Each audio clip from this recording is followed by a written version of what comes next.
ओम श्री गणेशाय नमः। ओम नमो भगवते वासुदेवाय। हरे कृष्णा कृष्ण कृष्णा हरे हरे, हरे राम राम राम हरे हरे।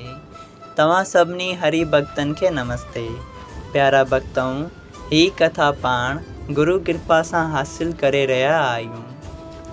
श्री गणपति सरस्वती जो दरे ध्यान करियां थो मां भागवत महापुराण जो बयान, जंहिंमें व्यासदेव ऐं सुखदेव जी कयो आहे श्री कृष्ण लीला जो गुणगान। जय भागवतम महापुराण।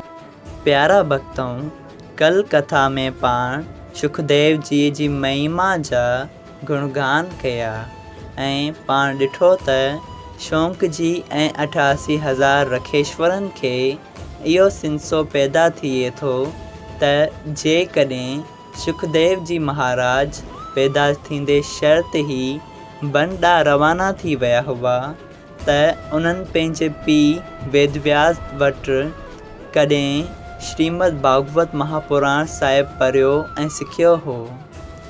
ऐं तव्हां सभिनी भक्तनि खे बि मन में ज़रूरु इहो ई सिंसो हूंदो त अचो त अॼु पाण हिन कथा खे जारी था कयूं ऐं इन सिंसे खे बि दूर था करियूं, छो त ही भागवत महापुराण सभई सिंसा दूर करण वारी कथा आहे। जय श्री कृष्णा। श्रीमद भागवत महापुराण साहिब स्कंद पहिरियों अध्याय ॿियो पार्ट 2। जॾहिं रखेश्वरनि ऐं मुनेश्वरनि जे मन में इहो सिंसो पैदा थियो तॾहिं सूत जी चयो त हिकु दफ़े सुखदेव जी रखेश्वरनि ऐं मुनेश्वरनि सां ज्ञान चर्चा करे रहिया हुआ त खेनि मालूम थियो जंहिं ॻाल्हि जी साधना सां हरि चरणनि में प्रीत ऐं प्रेम पैदा थिए उहा ॻाल्हि परम धर्म आहे। पोइ हिकु दफ़े जॾहिं सुखदेव जी नारद मुनीअ सां गॾिजाणी थी त सुखदेव जी महाराज खेनि चयो, ए नारद जी, मूंखे का अहिड़ी साधना ॿुधायो जंहिं जे करण सां हरि चरणनि में प्रीत पैदा थिए।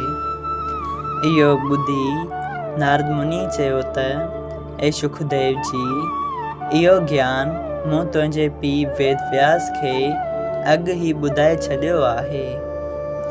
इहा ॻाल्हि ॿुधी सुखदेव जी पंहिंजे पीउ वटि अची सीधो उन्हनि जे चरणनि में किरी पिया ऐं चवणु लॻा, तव्हां मूंखे का अहिड़ी विद्या पढ़ायो जंहिं जे करे मुंहिंजी हरि चरणनि में प्रीत पैदा थिए।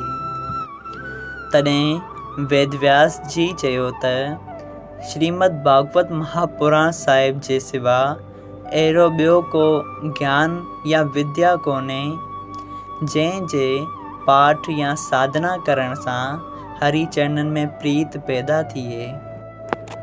पंहिंजे पीउ जी इहा ॻाल्हि ॿुधी सुखदेव जी महाराज श्रीमद भागवत महापुराण साहिब जी कथा शुरू कई। एतिरी कथा ॿुधाए सूत जी चयो त जॾहिं सुखदेव जी महाराज मुंहिंजे गुरु वेदव्यास जी वटि ही कथा पढ़ी रहियो हो तंहिं वक़्तु आउं बि उते हुअसि। सुखदेव जी जंहिंखे खन भर लाइ बि किथे रहणु न थे घुरियो, सो भागवत महापुराण पढ़ण जी लालच में घणनि ॾींहंनि ताईं वेदव्यास जी शेवा में रहियो ऐं ॾाढे प्रेम सां श्रीमद भागवत महापुराण साहिब पढ़ियो।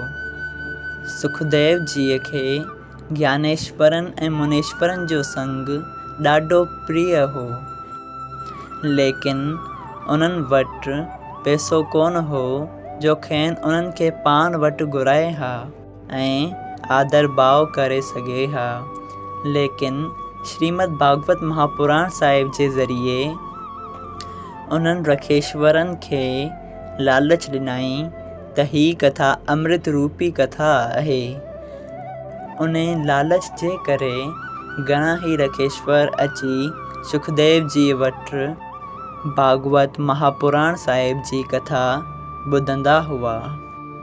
एतिरी कथा ॿुधाए सूत जी वापसि चयो, ए रखेश्वरों, इन कथा जे ॿुधण जो तमामु वॾो फल मिलंदो आहे।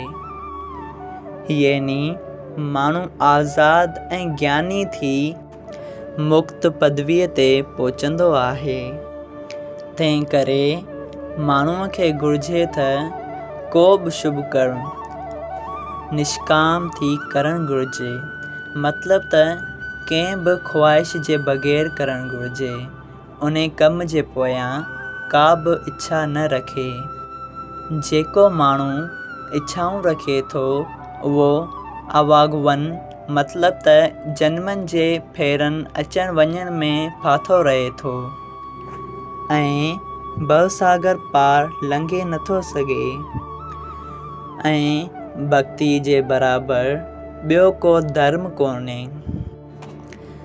तप, तीरथ, दान ऐं ॿिया धर्म जेके आदमी कंदा आहिनि, तंहिंजे करण में घणी महिनत लॻंदी आहे ऐं उन खां पोइ वञी परमेश्वर जे चरणनि में प्रीत पैदा थींदी आहे। उन करे एतिरो दुख ऐं कष्ट खणणु वाजिबु न सम्झी आदमीअ खे घुरिजे त सचे मन सां ही अमृत रूपी कथा ॿुधे, पंहिंजे मन खे माया, स्त्री ऐं औलाद जे मोह ऐं कूड़े वहिंवार खां हटाए नारायण जे चरणनि में ध्यान ऐं प्रीत लॻाए। जेकॾहिं को माण्हू पंहिंजो मन उन ज्योति स्वरूप जे चरणनि में लॻाए परमेश्वर जी लीला ऐं कथा ॿुधे थो, उन जे हृदय मां काम, क्रोध, लोभ, मोह ऐं अहंकार निकिरी वञनि था ऐं उन जो मन पवित्र थियो पवे ऐं पोइ उन मन में भॻवान जे चरणनि जो वासो थिए थो। उन करे आदमीअ खे घुरिजे त हिन कथा खे ध्यान सां ॿुधे, छो त बिना ध्यान ऐं भक्तिअ जे परमेश्वर जी कथा ऐं कीर्तन ॿुधण सां मन पवित्र नथो थिए।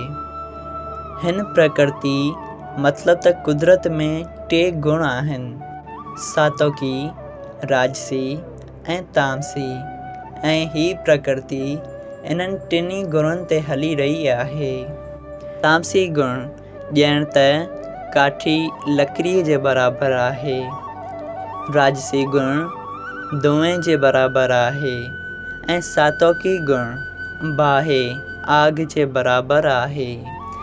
मतिलबु त जेको कमु बाहि मां थी सघे थो उहो धुएं मां नथो थी सघे ऐं जेको धुएं मां थी सघे थो उहो काठी मां नथो थी सघे। उन करे सात्विकी माण्हू मुक्त पदवीअ ते पहुचंदा आहिनि ऐं सात्विकी माण्हू हिन दुनिया में जेके धर्म, यज्ञ, तप, विर्त वग़ैरह जेको थी सघे थो सो सभु अहिड़ी तरह परमेश्वर खे अर्पण कनि था जहिड़ी तरह बरसाति जे वक़्तु सभई नदियूं ऐं नाला पंहिंजो पाणी समुंड खे अर्पण कंदा आहिनि। जय श्री कृष्णा। अगरि तव्हां सभिनी हरि भक्तनि खे हिन कथा मां लाभ हासिलु थियो हुजे ऐं तव्हांखे पिणु आनंद आयो हुजे त कृपया हिन कथा खे हरि भक्तनि सां शेयर कयो त उन्हनि जो बि भलो थिए ऐं तव्हांजो बि भलो थिए। जय सिया राम। राधे राधे।